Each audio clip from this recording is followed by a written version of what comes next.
back at it again for another Chameleon Cinema. Welcome to our couch. Welcome. I am still sick, so I'm going to try really hard to suppress this cough. I'm not sick, I just have a lingering cough. How are you feeling this week? Not too bad. I still have some canker sore. You bit your tongue hard the other night, and you were like, just when I was getting over mouth tenderness, you just... Yep. So we're doing great again. Yeah, just everything has to do with talking. Yeah. And this is what we're trying to utilize most in these months. Yep. But yeah, this week we watched the movie Truman Show, movie from 1998. I was gonna say what his line? Good morning, good afternoon. We're good. In case I don't see. Nice, solid, off to a great start. Yes, 1998, and this was your pick, and I was surprised because this was something I had been wanting to watch for a while, but you chose it. Yep. I had only seen it once before, a long time ago, so I'd forgotten most of it. Yeah, I just thought of it. You had been wanting to watch it, so I think we just... We needed a break from violence, from extreme violence. Yeah. But yeah, this was a great divergence from all that. Yeah, nice palate cleanser. Yeah, we don't love, I don't think, extraordinarily violent movies, but you think we do, really? The more I looked at it, I was like, even the anime was, extremely violent. But I think because we kind of tend to shy away from, a lot of sexual stuff, it kind of bothers us a lot. Mm-hmm. I feel like we're just, the violence, we're meh. I don't know. It's not really... It definitely doesn't bother me, but this is definitely not violent. This is drama, thriller. What would you say? Maybe not thriller.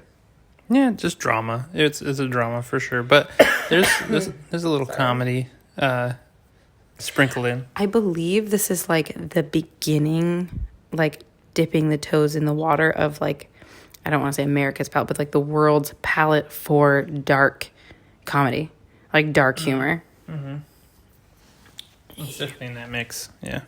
Yeah, because I think the world's pushed that to the brink now, and there's a whole new cinema category for it. But yeah, obviously this isn't that dark, but it's definitely deep thinking source material with humor kind of laced under, which the perfect candidate to play a role in that vein is our guy, Jim Carrey.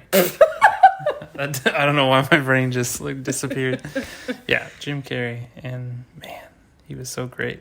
It was such a great performance. Man,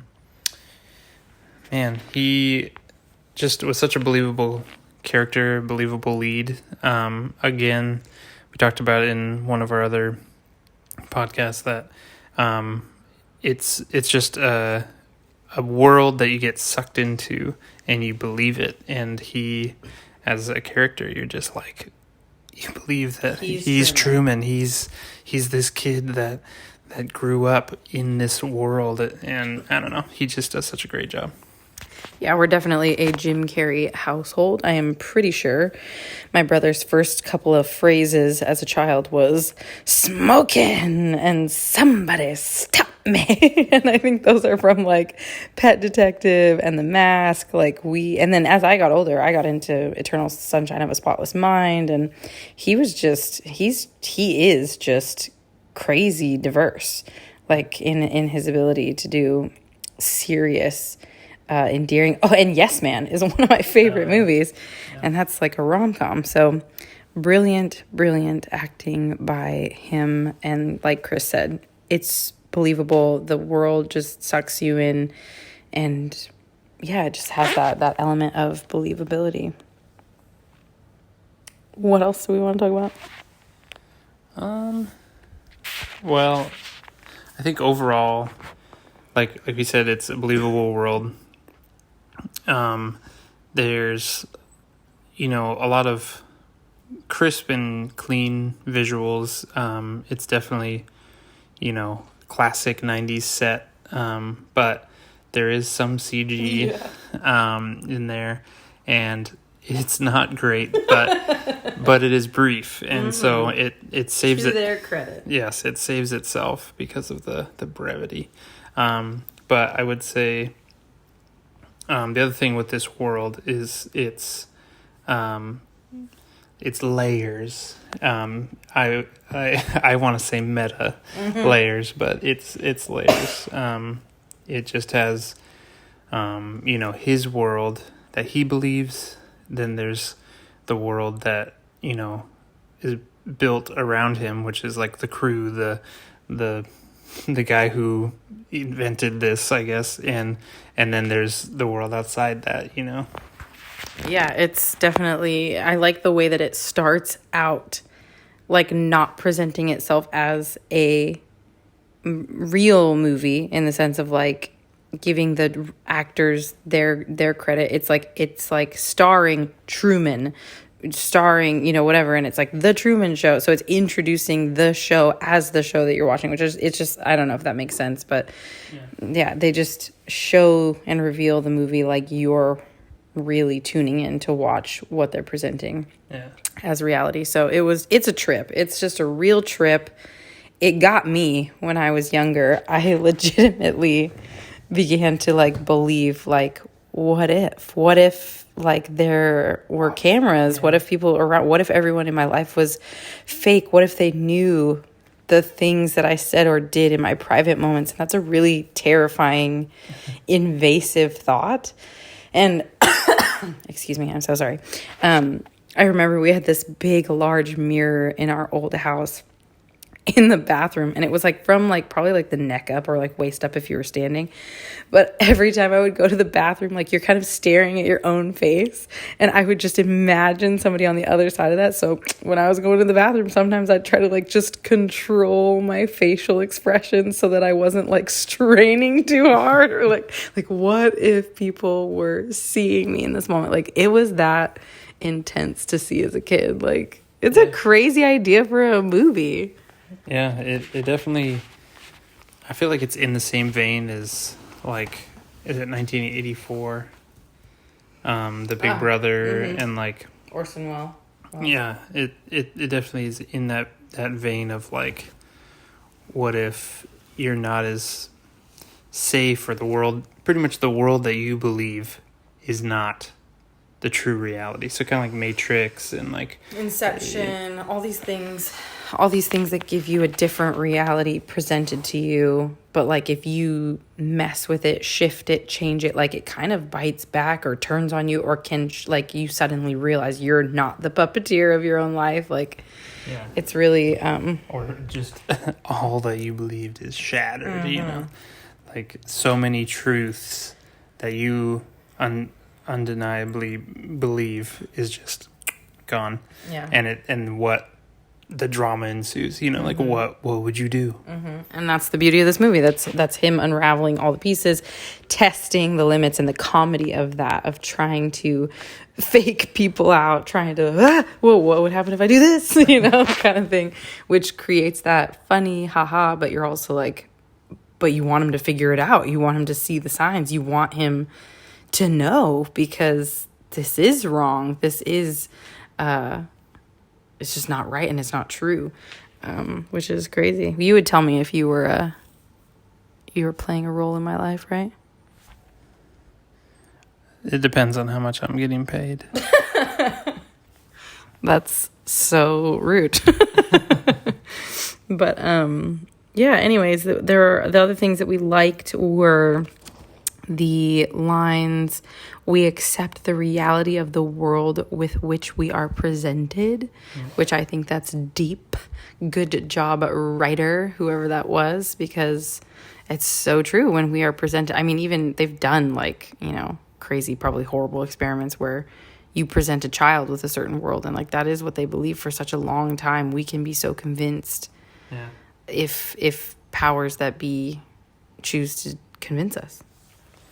Yep. Yeah, I think there's so many stories like that. Like what popped into my head was like 11 from Stranger Things, believing that her daddy was that scientist, and just what you can accomplish with a child because of how easy it is to manipulate them, which is really horrible. Yeah.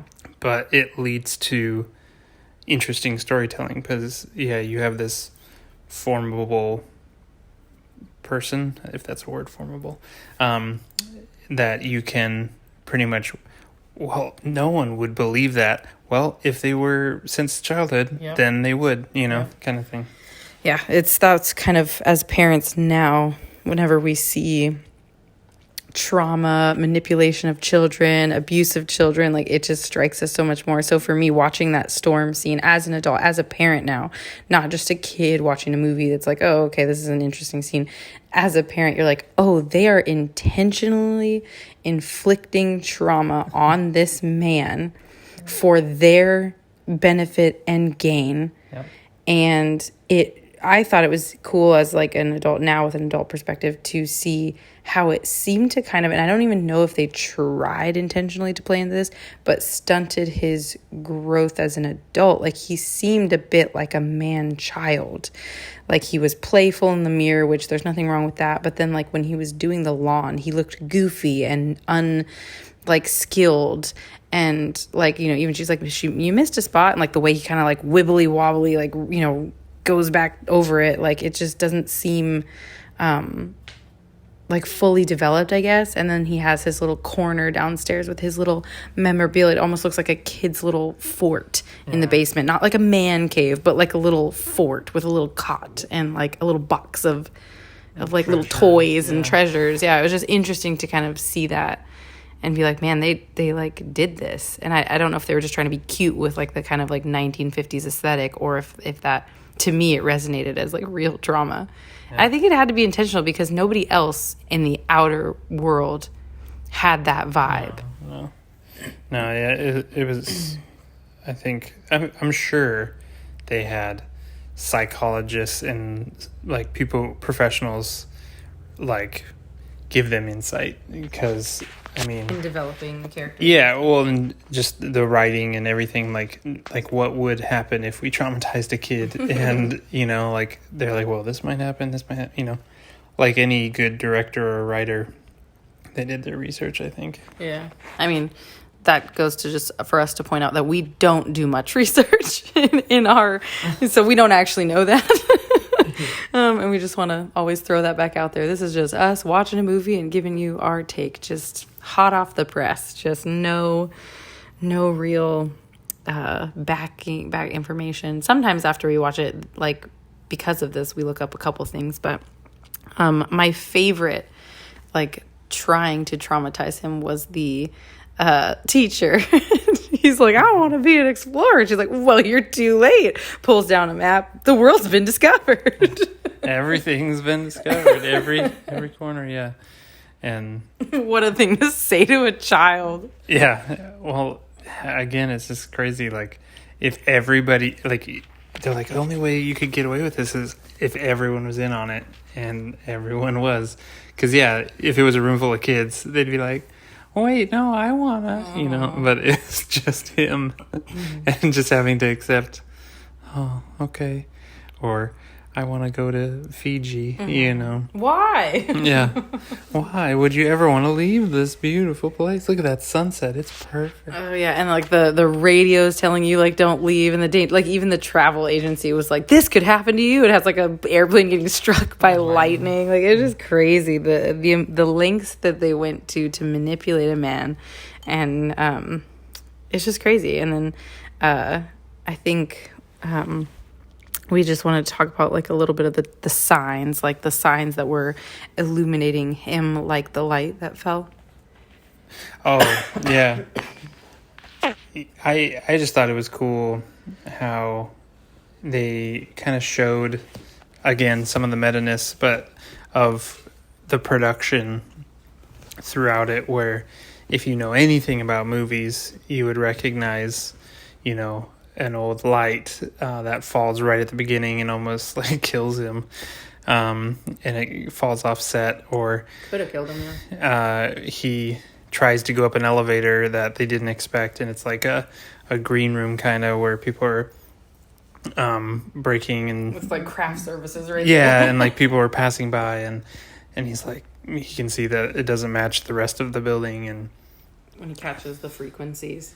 oh yeah, and then he catches all the radio frequencies of, the director or some sort of producer that's calling shots. But anyways, I loved those little details. Again, as a kid or whatever, may not have even, or that may not have mattered as much. But I thought it was cool to have those little touches. Yeah, no, it was great. The acting was really great from everybody. I feel like I really enjoyed Jim Carrey's friend. I feel like he did a really good job at acting out being an actor. That's always like a tricky thing to do. Sorry, my cough, man. But we are pushing through. We don't have time to mess around. This is just, we got to keep pushing. Anyways, no, yeah, when he was like trying to save the show, basically kind of bring Truman back down a bit and reintroduce the father figure, which almost blew it. It was another telltale thing, somebody sneaking back onto set that wasn't supposed to be there anymore, and kind of blowing it for Truman. But he was like on the bridge with the guy in his ear, and he's like relaying the lines that are being fed to him, but he's not saying them robotic. He's saying them with like passion and inflection, and it was just crazy to watch an actor act a performance piece. It's just like you said, it's just meta. It's like a world within a world within a world, and that's just something very special about that movie. I really haven't seen much. Like there are things that we've referenced that are kind of, like it in a way, but I've really never seen anything like it, and especially in its time. Yeah. My only thing to add with that is his wife, also just her overacting and smile and like her little ads and stuff, and just acting like an actor playing a believable wife, kind of thing, and it's just interesting. It was a very well performed cast. I mean, I can't imagine. I felt like that was also one of my favorite scenes, is when that part is unraveling and she's like offering the cocoa, like, try cocoa, it's from the hills of blah blah blah, and like he's like, who are you talking to? Like, could you imagine somebody talking to you like that, and you're trying to express to them a fear and a confusion, and then like, when he goes to grab the like sharp object out of her hand and she's like, somebody do something, like, and his face just goes like what, like, so good. Such a really great moment. And there were a lot of really great moments. I loved the his first love, Sylvia. I thought she was very cool character, a cool insert into this concept that you can't control everything. You can't control everything about a person. Like, you can control their atmosphere, you can control the people and what they're saying around them. But as far as like true love or our hormones or chemistry or the way a man thinks, you can't control that. So that was just really, again, a genius plot point to insert. And but we were laughing, like, how does this girl keep getting back on the set? Like, literally they remove her from a dance scene because he's like eyeing her. They're just making too many eyes at each other, and then somehow she's just like still in the next frame, and she has a pin representing the show saying how is it going to end, literally talking about the Truman Show. And he's like, what a cool pin, I'm wondering that myself. And she's just like, yeah. Yeah, it's that's like one of those things that you're like, okay, well, they could have controlled that a little tighter, a little bit. Because you could control it a bit easier if any sort of interest in anything that you didn't want him to, you could just remove it, immediately, and that's how did she get back up there? Right. If she was immediately removed and he never saw her again, probably wouldn't have had such a deep impact. But yeah, overall pretty great. I think the last thing I'd like to say before we move into our rating system is just that I loved the ending in the sense that everybody was excited. They were like years of investment into this show, and they were like championing him. And I think the ending was brilliant. I love the way they circled back to his initial quote. I love that he faced a fear to get to the end, but then had to face the fear of the unknown and step through that door. Sorry. But then I love that when it ended, my favorite comment was from the two guys in the like parking garage, security worker. Yeah. And they're like, well, what else is on? Well, let's check the TV guide. And I just felt like that was so relevant. Yeah. It's just super relevant to today, because we have such a short attention span for entertainment, and we totally would not even just entertainment, but like world news, something horrible happens and we're like, oh my gosh, that's terrible, we should donate, we should do something. Then the next day we're like, oh my gosh, what about this that's terrible? Wow. And you just forget, that other one just washes away because there's so much going on, and it's just like, it's kind of like something you laugh at, but something that's very real. We see reels, speaking of reels, TikToks and things, and we see something horrible and we're like, wow, what's next? What can I watch next?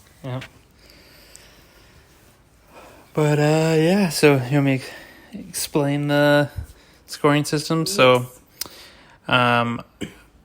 with our score, it is out of 10 points, but 5 of them are overall score of the movie. Yep. And the other 5 is rewatchability. Well, score of the movie being the writing, the characters, the costume, just an overall, wow, was this a good movie? And then the second half. Sorry, I just want to add a touch more clarity for all of our new viewers, listeners. But so my overall is a 5, and for what? A 5.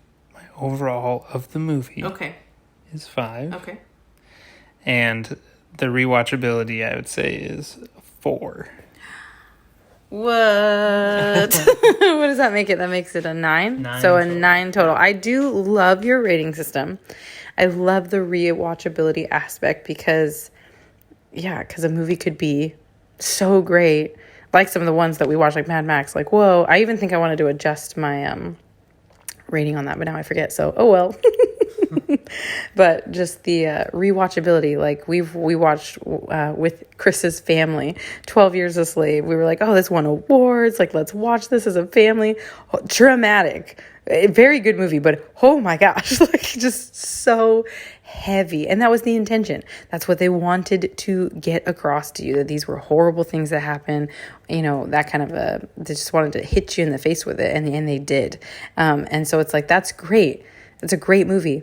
But I also don't want to just throw that on every now and again and just watch it. I kind of never want to see it again. And rewatchability is so important in a rating system. And of course, as just to add a little nugget more, is these are our ratings. This is our feelings right now, and that can change.